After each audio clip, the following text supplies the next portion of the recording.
Сёння ў праграме «Час і змены» 2 дзесяцігоддзі ў галоўных падзеях. Насуперак скептыкам па згодзе з прыродай аб нетрадыцыйным земляробстве. Вуліца і сядзіба як візітка чалавека аб традыцыях добрага суседства. З імкненнем знайсці пазітыўную матывацыю і стваральны сэнс у кожнай сітуацыі падзеі тэлепраграма «Земля і людзі». Добрый дзень.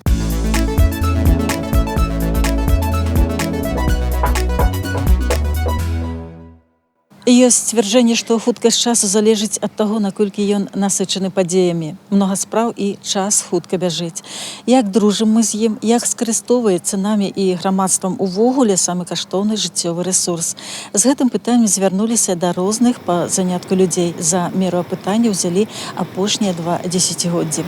Для механізатараў адкрытага акцыянернага таварыства Відамлянская Мікалая і Александра Шэнды 2 папярэднія дзесяцігоддзі час знамінальны на сямейныя лёсавызначальныя падзеі. Разам з бацькам Александрам Юльянавічам механізатарам у гаспадарцы стаў працаваць сын Александр. Апошнія гады на жніво бацька і сын цяпер выходзяць сямейным экіпажам па намалотах у ліку перадавых. У земляробчых дасягненнях належнае аддаюць новай айчыннай сельгастэхніцы. Не особо мне хотелось, чтобы он шел в колхоз, потому что там работа день и ночь. Я по себе. Вот как вы говорите, 20 лет назад я работал сутками.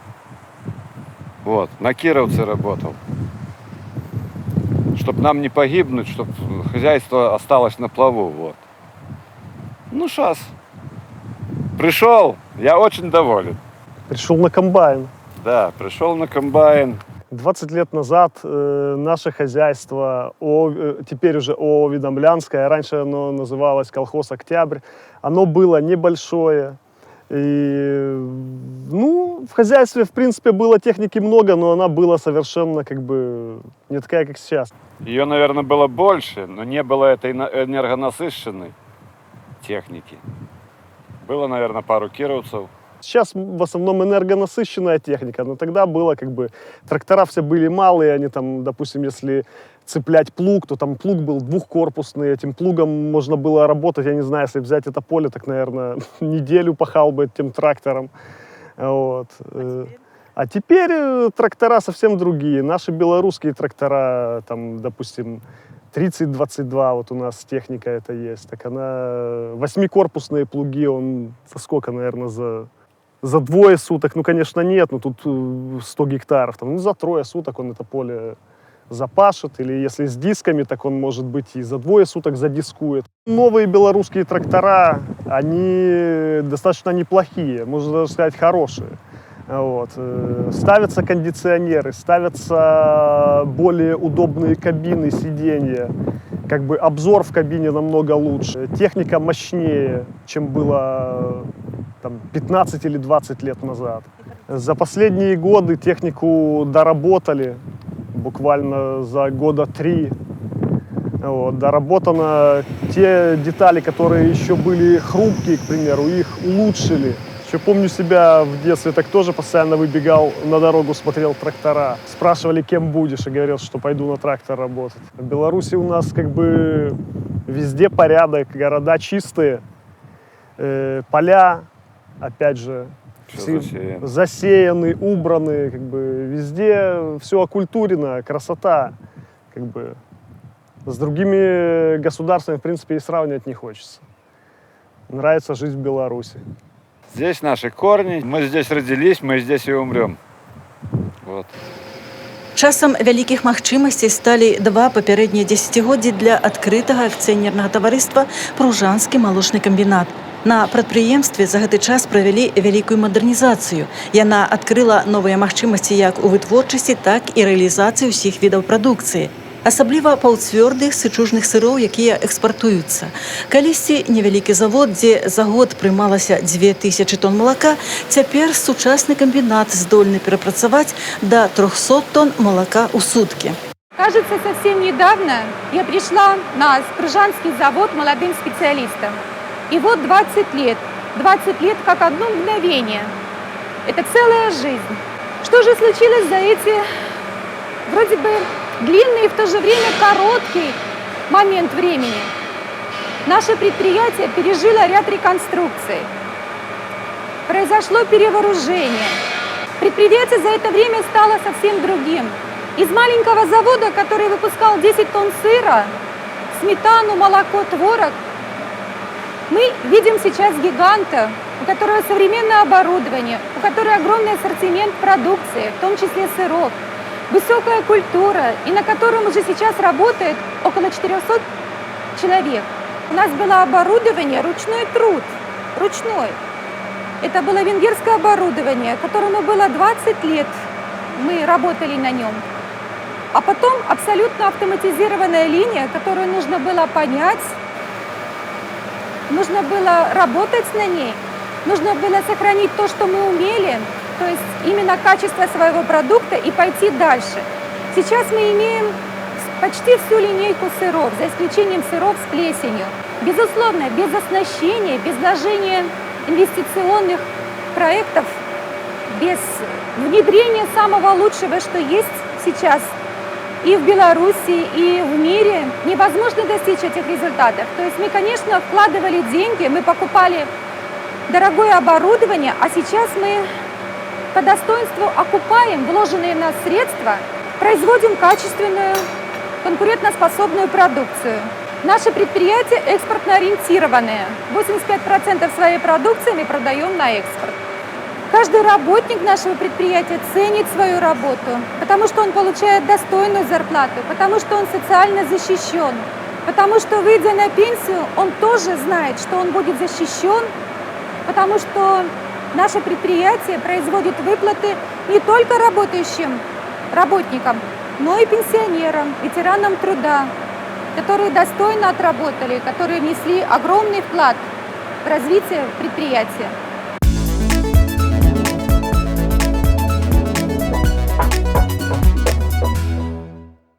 Беларусь унікальная па земляробчых магчымасцях краіна. У мінулым годзе мы здымалі і паказвалі, як пры нашых кліматычных умовах можна вырошчваць цэлыя плантацыі каўуноў, не меншых за паўднёвыя па памерах і выдатных па смаку. Сёлета зноў жа сюрпрыз. Нядаўна нас запрасілі на ураджай у сапраўдны персікавы сад. Перегрузилась. Перегрузилась? Да. Перегрузилась, потому что не хватило времени сделать правильное прореживание завязей. У персиков одна из основных таких процедур – это прореживание завязей, когда они маленькие, как лесной орех, для того, чтобы их на дереве осталось столько, сколько дерево сможет их прокормить.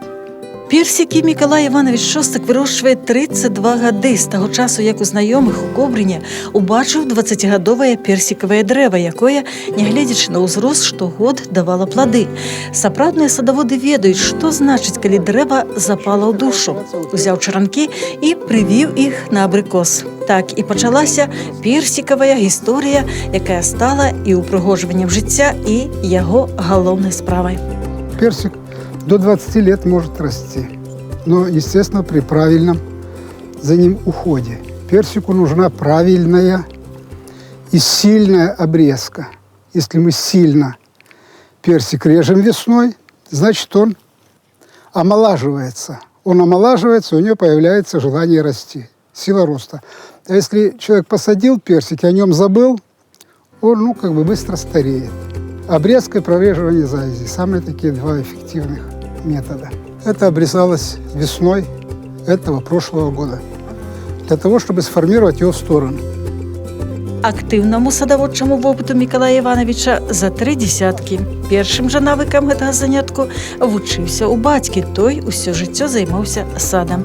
І хаця пасля вайны было нялёгка, знаходзіў усё ж такі магчымасці і час саджаць, прывіваць, адным словам, эксперыментаваць ва ўдасканаленні сартоў. Мікалай усё браў сабе на заметку.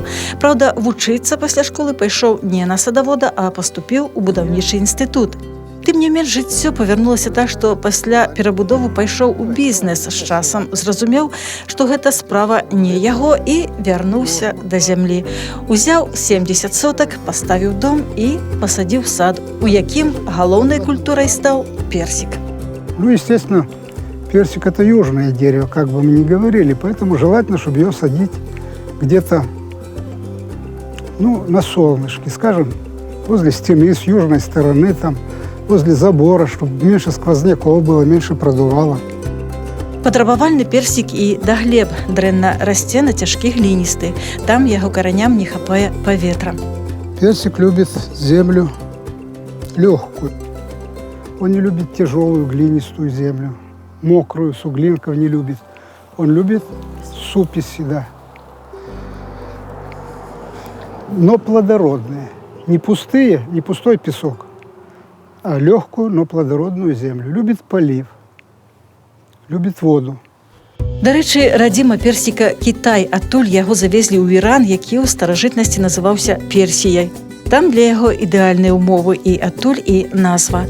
І пачатак паходу па свету. Праўда, спробы прывучыць гэтага паўднёвага жыхара да ўмоў больш паўночных не адразу ўдаваліся. Ну, любіць ён цёплае, вільготнае і працяглае лета, далікатны з разуменнем уход. Тады і з замаразкамі можна змагацца.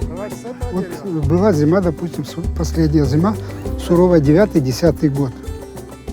Тогда много персиков вымерзло у населения. И люди как бы уже, вымерзли, ну и все, и не надо мне в таком плане. А на самом деле персики растут нормально. Персики растут в Новосибирске, персики растут в Витебской области, поэтому этому удивляться не надо. И севернее персики выращивают немножко иначе, чем у нас в Беларуси. Не на штамбе, не деревцем, а выращивают кустовым способом, кустом, как смородину.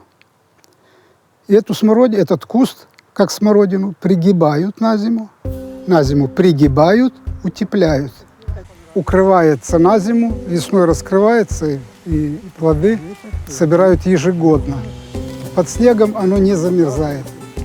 У садзе Мікалая Івановича цяпер 10 сартоў персіка і 3 нектарына. У кожнага свае годнасці і асаблівасці. Это саженец, который посажен весной этого года. Это нектарин, гладкий, как слива, но это персик. Это разновидность персика. Персики, остальные все сорта опушеные, а нектарины не опушеные. Это канадский сорт. Канада. Любімец запаслів гаспадынь сорт персика Лукан. Вот этот сорт – это один из самых транспортабельных, самый плотный. Он не такой жидкий, как мы покупаем персик, он жидкий, течет. А этот такой он плотный. Его можно консервировать, можно разрезать, консервировать в банку половинками. Он не разваливается. Але самым прыймальным па смаку, па ўмовах вырошчвання і устойлівасці, па даўгавечнасці нарэшце, Мікалай Іванович лічыць сорт народны, той самы, які 30 гадоў таму набыў у Кобрыне, ні разу яшчэ не падвёў. А этот сорт, о котором я говорю, его назвали народный сорт. У него нету сорта как такового, народный сорт. Он самый зимостойкий для нашей местности и не болеет вот этой болезнью, курчавостью. Плоды у него в конце августа. Сейчас он еще абсолютно зеленый, а потом он будет бордовый. Это самый зимостойкий персик для нашей местности. Самый зимостойкий и самый безболезненный. Меньше всего поражается болезнями. Персікавы сад – прывабнае месца для дзяцей і унукаў. Крыўдна, што наша Беларусь завалена персікамі прывазнымі, шкадуе Мікалай Іванович. Канешне, у Італіі, Турцыі, Іспаніі, у Крыме цяпло і вільготна, і персікі там выдатныя, але гэта не бульба і арэхі, іх трэба даставіць, таму часцей усяго зрываюць іх паўзялёнымі і апрацоўваюць для захавання пэўным прэпаратам. На выгляд атрымліваюцца прывабнымі, а вось у смаку трацяць. Між тым і ў нашых шыротах, як сведчыць сад Мікалая Івановича, можна вырасціць цудоўныя плады.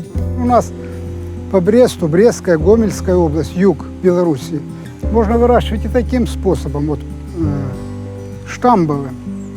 А северные районы лучше выращивать кустарным способом. Вы видите, оно растет и плодоносит, и радует урожаем.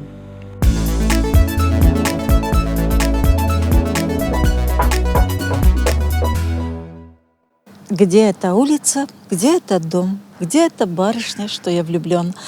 Хочацца верыць, што вартай увагі барышні шукалі на не менш вартай увагі і вуліцы. Па чалавеку мяркуеце па тым, дзе і ў якіх умовах ён жыве, як стварае быт і ўпарадковае сваю сядзібу. Хочаце паглядзець, як гэта робяць людзі. Запрашаем на фестываль-прэзентацыю «Дружныя суседзі». Вас мы, гости, сустракаем с белым, пышным караваем. Ён на блюде маляваным, с белоснежным рушником. З'ем яшчэ мы, соль подносим, поклониться ему просим. А в итоге гэтага добрага мерапрыемства ў 1982 годзе, калі разам з жывёлагадоўчым комплексам Белавежскі стаў будавацца і аднайменны пасёлак. Менавіта тады перад яго першымі жыхарамі кіраўніцтвам гаспадаркі была пастаўлена умова: навасёлы фіранкі на вокнах могуць яшчэ не павесіць, а вось кветкі ля пад'ездаў пасадзіць абавязаны. Першыя кветкі, ружы закупаліся гаспадаркай. Далей людзі самі стараліся добраўпарадкоўваць і ўпрыгожваць сваё месца жыхарства. Так што пасёлак, цяпер аграгарадок Белавежскі, у выніку пачалі называць пасёлкам-кветнікам.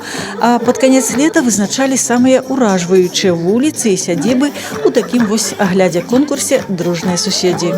Вось да яго і вярнуліся цяпер пасля некаторага перапынку. Ой, вы гости, господа, вы откуда и куда? И чего вы это ради? Вы сегодня при параде. Мимо нас не проходите. Сказку царства посетите. У конкурсе удзельнічалі 5 вуліц, хлеб-солі і прывітанне гасцямі журы, нібы дываны самабранкі са стравамі і кулінарнымі вырабамі, прыгатаваныя агульнымі намаганнямі.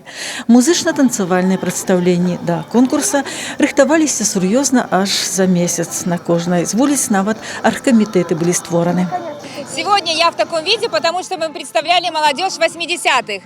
Но наша улица, несмотря на то, что первый дом был введен в 82 году, а последний в 94-м, мы сумели собраться, потому что мы знаем, что если наше поколение не будет поддерживать праздники, то и нужно давать пример молодежи, как нужно веселиться. Мы участвовали в прошлом году в таком конкурсе. Заняли 2 место.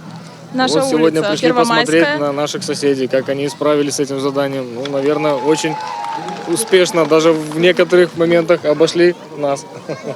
Очень хороший поселок с очень высокой культурой поселок. Мы жили раньше в Витебской области. Вот я первый раз вижу такой сплоченный дух здесь. И люди здесь всех друг за дружку. Все стараются, очень чисто, аккуратно. Вы чувствуете, что люди очень любят свою родину. І пачынаюць дружней жыць, як добрыя суседзі, што стварае ў пасёлку сваю белавежскую атмасферу, калі людзі умеюць жыць з радасцю. Первый раз такое, в принципе, вижу, чтобы люди настолько сплоченно это все проводили. Не просто пришли посмотреть, что им сделают другие, а сами активно участвуют и сами создают себе праздник. Згодна рашэння журы, якое спецыяльна стварылі да конкурса, найлепшай прызнана прэзентацыя вуліцы імя Якуба Коласа. Пераможцам грамата мясцовага сельвыканкама і прыз 2,5 мільёны ад адкрытага акцыянернага таварыства «Белавежскі». Далей у прызёрах вуліцы Школьная і імя Янкі Купалы, жыхары якіх таксама адзначаны граматамі і атрымалі грашовыя прэміі, як і астатнія ўдзельнікі агляду конкурса. Матіюк Віталій Владимирович і Світлана Павловна. 13 чалавек адзначаны як прыкладныя гаспадары за узорнае добраўпарадкаванне сядзіб. Усім зноў жа граматы сельвыканкама і прэміі па 300 000 ад гаспадаркі. Кожная справа мае сэнс, калі яна на карысць людзям. З вамі была тэлепраграма «Зямля і людзі». Жадаем кожнаму адчуваць сваю мэтазгоднасць на зямлі. Да наступнай серады.